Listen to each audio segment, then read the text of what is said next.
Merci beaucoup.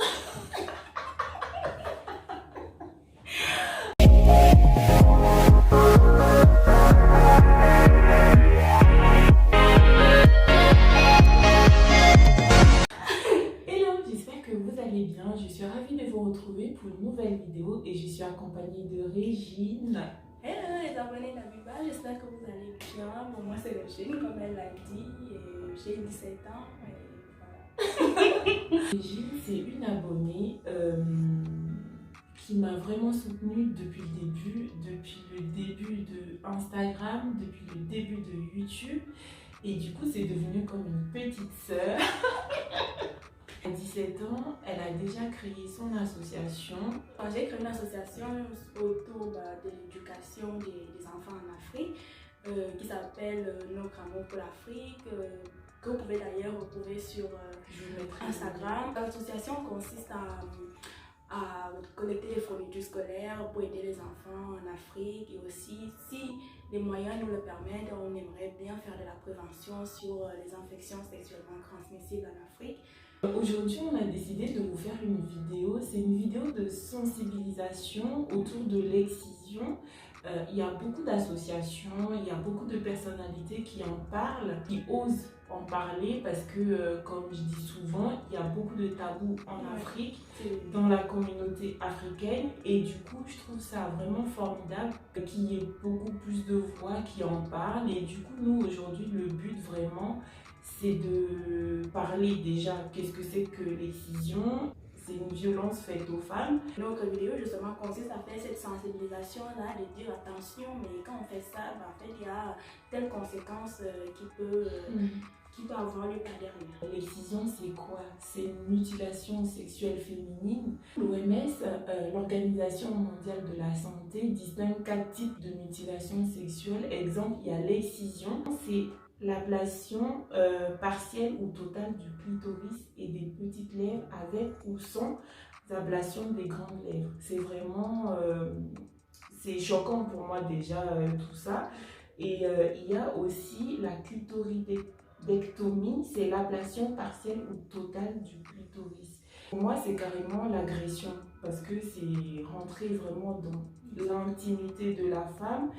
Et le but de tout ça, c'est priver la femme. Enfin, il y a plusieurs explications, mais à la base, c'est la priver du plaisir sexuel. Voilà. Il faut savoir qu'il y a 3 millions de femmes et de filles qui sont excisées chaque année dans le monde. Et cette excision, justement, elle se pratique beaucoup plus sur le continent africain. 29 pays sont concernés. Mais elle ne se pratique pas seulement en Afrique, il y a des pays du Moyen-Orient, mais aussi des communautés asiatiques aussi qui pratiquent l'excision. Par exemple, vous avez la Malaisie, l'Indonésie ou encore l'Irak. Avant de faire cette vidéo et de faire quelques recherches, je pensais vraiment que ça se pratiquait qu'en Afrique noire. Non. En Égypte, par exemple, c'est généralisé en fait. Oui, mais en fait, en Afrique et en Égypte, c'est vraiment ce qui a la différence entre l'Égypte et l'Afrique, c'est qu'en Égypte, c'est pratiqué par des professionnels de santé, par rapport en Afrique où, en fait, c'est les mamans, comme on appelle ça, qui vont pratiquer les anciennes, vraiment, et qui, avec des lames, des couteaux, qui peuvent aussi provoquer justement des infections. Des infections, parce que du coup, je ne sais pas, je n'ai jamais vu, je n'ai jamais vécu ça, mais je me dis que ces mamans-là qui pratiquent ça, déjà, on est contre, on dit stop à l'excision, mais ce qu'il y a derrière aussi, comme tu parles d'infection, c'est même pas sûr qu'ils désinfectent. Oui, c'est pas désinfecté. C'est l'âme qui désinfecte. Oui, je pense qu'il y a un petit couteau, ainsi de suite. Donc il y a déjà l'excision qui est vraiment une violence faite aux femmes en général. Ça se fait beaucoup entre 4 ans et 15 ans et la signification apparemment de ce que j'aurais appris, c'est ça se pratique beaucoup au passage de l'âge adulte. Avant que la femme ou l'enfant commence à se dire avoir l'idée même à être intéressé justement par le sexe opposé, le sexe masculin. Bénin n'a pas... En fait, il y a 13%, je ne savais pas justement que ça existait au Bénin. Au Bénin, il y a 13% de femmes excisées. Alors moi, j'ai la trentaine passée. je veux dire qu'à mon époque, enfin, Oui. je n'ai pas connu ça et autour de moi, je n'ai pas connaissance des cousines par exemple qui ont vécu ça. Mais il y a 50 ans ou 60 ans, ça existait pas mal. Ça veut dire qu'il y a eu un travail de sensibilisation et du coup, aujourd'hui, il y a encore des cas d'excision, mais c'est vraiment dans les villages très reculés. Dans les communautés justement qui continuent de pratiquer l'excision, comme en Somalie ou encore en Guinée, en fait, c'est vraiment considéré comme une honte pour une famille qui ne va pas exciser sa fille.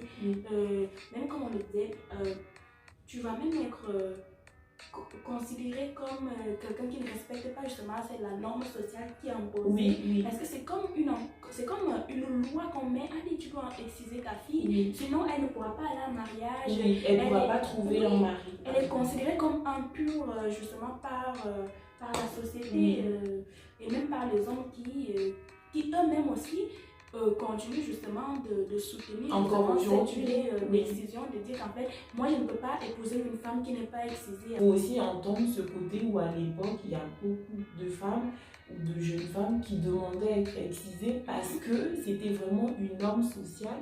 Il fallait être comme tout le monde. Du coup, elle faisait cette démarche d'aller demander à être excisée.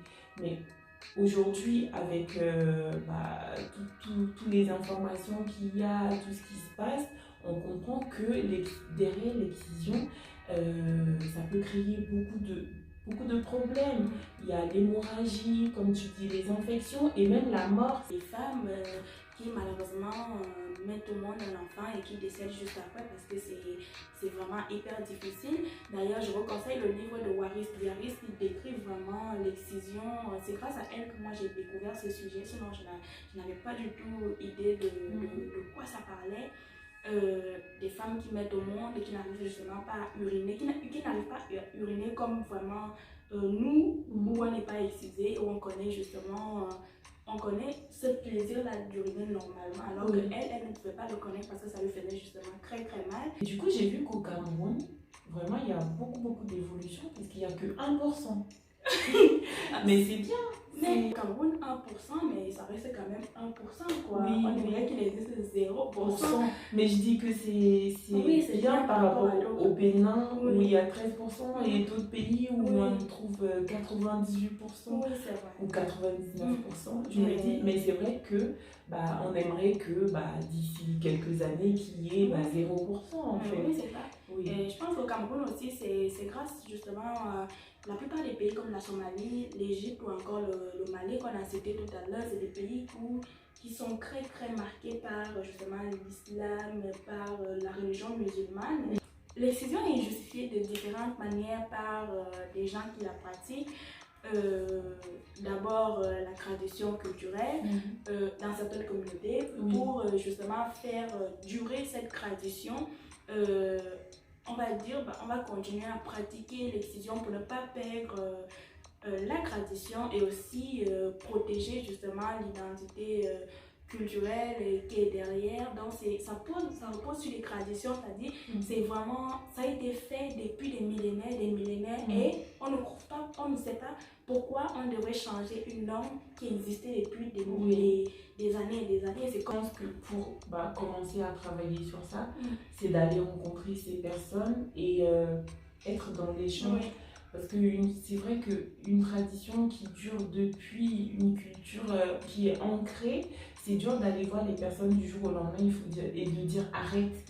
Donc je pense que c'est un travail qu'il faut faire de sensibilisation, de discussion, d'échange, expliquer le pourquoi du comment et non dire c'est pas bon, il faut arrêter. Dans beaucoup de pays, en Afrique noire, l'excision est punie par la loi.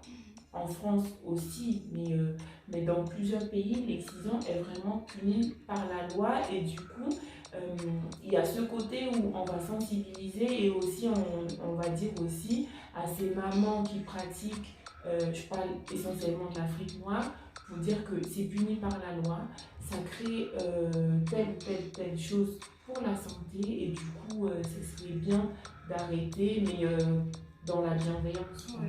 Mais je pense aussi que ça passera aussi par l'éducation justement autour de la sexualité en général. Oui. Parce que si on ne sait rien sur la sexualité, si on ne sait pas que une fille doit avoir des règles, une fille doit ressentir justement le plaisir sexuel, en fait, ça, on va continuer à se dire, en fait, c'est comme un objet, c'est un objet, je vais faire de ça, de tel objet ce que je veux en réalité.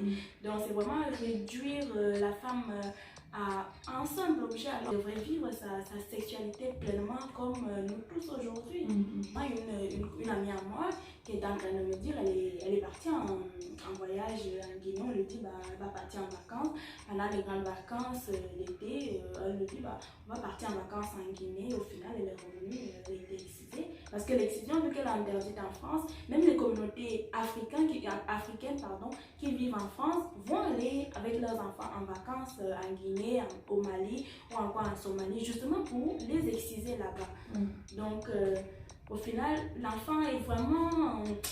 c'est conditionné à devenir ça, tu dois devenir ça, tu ne dois pas devenir ça, tu dois être comme ça, tu ne dois pas être comme ça. Mais à un moment donné, on ne pousse pas les enfants à la rébellion. Non, on n'est pas là pour ça. Mais nous, ce qu'on cherche à faire, c'est nous laisser un tout petit peu justement cette liberté et aussi ce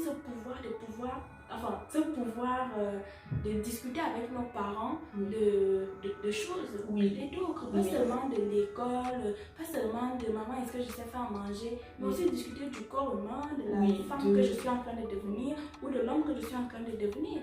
Oui, c'est très important, c'est très important. Oui. Et finalement, ces parents-là, elles ont le poids de la société sur elles, parce qu'on dit que ta fille, si elle n'est pas excisée, elle ne trouvera pas un mari. Du coup, finalement, on peut dire, à premier abord, on peut dire que oui, qu'est-ce que tu fais vivre à ton enfant? Mais sauf que ces parents-là, ce qu'ils sont en train de faire, eux, ils sont persuadés que c'est vraiment du bien. Ils sont persuadés que je fais ça pour le bien de ma fille, comme ça elle trouvera un mari. C'est pour ça que je dis que la prévention va passer par vraiment les discussions, d'explications derrière, parce que c'est tellement ancré, c'est tellement, comme tu disais tout à l'heure, c'est des choses qui existaient depuis, et ça va être vraiment dur. Mais c'est pour ça que je félicite les associations qui s'occupent de ça, parce que je sais que c'est un travail pas facile, et c'est pour ça qu'on fait aussi cette vidéo, pour sensibiliser, pour aussi lever un peu le tabou. Comprendre en fait la sexualité de la femme et aussi maintenir cette domination masculine qui persiste au sein des communautés africaines aujourd'hui. Comme on disait tout à l'heure, il est important de comprendre que l'excision constitue une norme sociale, c'est-à-dire c'est vraiment basé au sein de vraiment la société, de dire tu n'as pas de fille excisée, moi je n'épouse pas ta fille, moi je ne peux pas marier ta fille parce qu'elle n'est pas excisée, parce que je ne suis pas le premier homme justement à l'avoir eu dans mon lit au moment du mariage, parce qu'elle est considérée comme une femme impure. Alors aujourd'hui, il est possible de réparer les dommages physiques de l'excision grâce à la clitoridoplastie. Et du coup, je trouve ça déjà c'est très bien, parce qu'il y a des femmes qui souhaitent réparer ça. Il faut aussi, je pense, consulter parce qu'il y a ce qui se passe là. On n'en parle pas beaucoup non plus en Afrique. Il y a ce qui se passe dans la tête, parce qu'on peut réparer ce qui se passe en bas, mais il y aura aussi dans la tête. Donc, je conseille ces femmes-là de ne pas hésiter à aller voir des professionnels de santé, parce que d'après ce que j'ai vu, il y a certaines femmes, le fait même de consulter un psychologue ou une psychologue, elles se sentent déjà bien. Et si elles veulent pousser encore plus, il y aura la réparation par la chirurgie par exemple. Et du coup, je trouve ça formidable qu'il y ait cette avancée en France. Et justement, c'est pas parce que vous allez voir un psychologue ou une psychologue que vous êtes considéré comme fou. C'est vrai que chez nous, on ne dit pas il faut pas aller voir un psychologue parce que vous allez lui raconter vos problèmes, ou alors vous êtes considéré comme quelqu'un de faible, quelqu'un qui n'arrive pas à assumer ou qui n'arrive pas justement à prendre sur lui les dégâts qui lui ont été faits. Donc, c'est pas considéré comme ça. Allez voir un psychologue, parlez-en. Si vous ressentez le besoin, si ça peut vous aider intérieurement, parce que le psychisme joue énormément. Si vous n'allez pas bien moralement, vous ne pouvez pas aller bien physiquement. Oui, c'est vrai. C'est vrai. Donc, il ne faut pas hésiter à aller consulter, il ne faut pas avoir honte. C'est normal d'avoir des moments de faiblesse. Hein? On est humain. Et surtout, après avoir vécu l'excision ou autre, il ne faut pas se sentir faible, il ne faut pas avoir honte. C'est normal d'aller consulter, c'est normal de demander de l'aide quand on ne se sent pas bien. Et c'est tout à fait normal. C'est la fin de cette petite vidéo. On espère que cette vidéo va vous plaire. Et comme je vous dis régulièrement, moi j'aime bien vos commentaires parce que du coup, on échange comme ça. Vous me donnez des idées, vous me direz s'il y a des choses qu'on a oubliées par exemple de dire dans la vidéo. N'hésitez pas à préciser dans les commentaires. Enfin.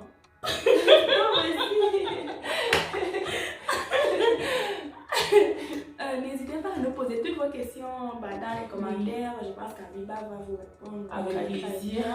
Non, elle répond toujours aux commentaires. Donc, elle prend vraiment le temps pour ça. Et n'oubliez pas de liker. Il faut pas passer sans liker. Il faut liker.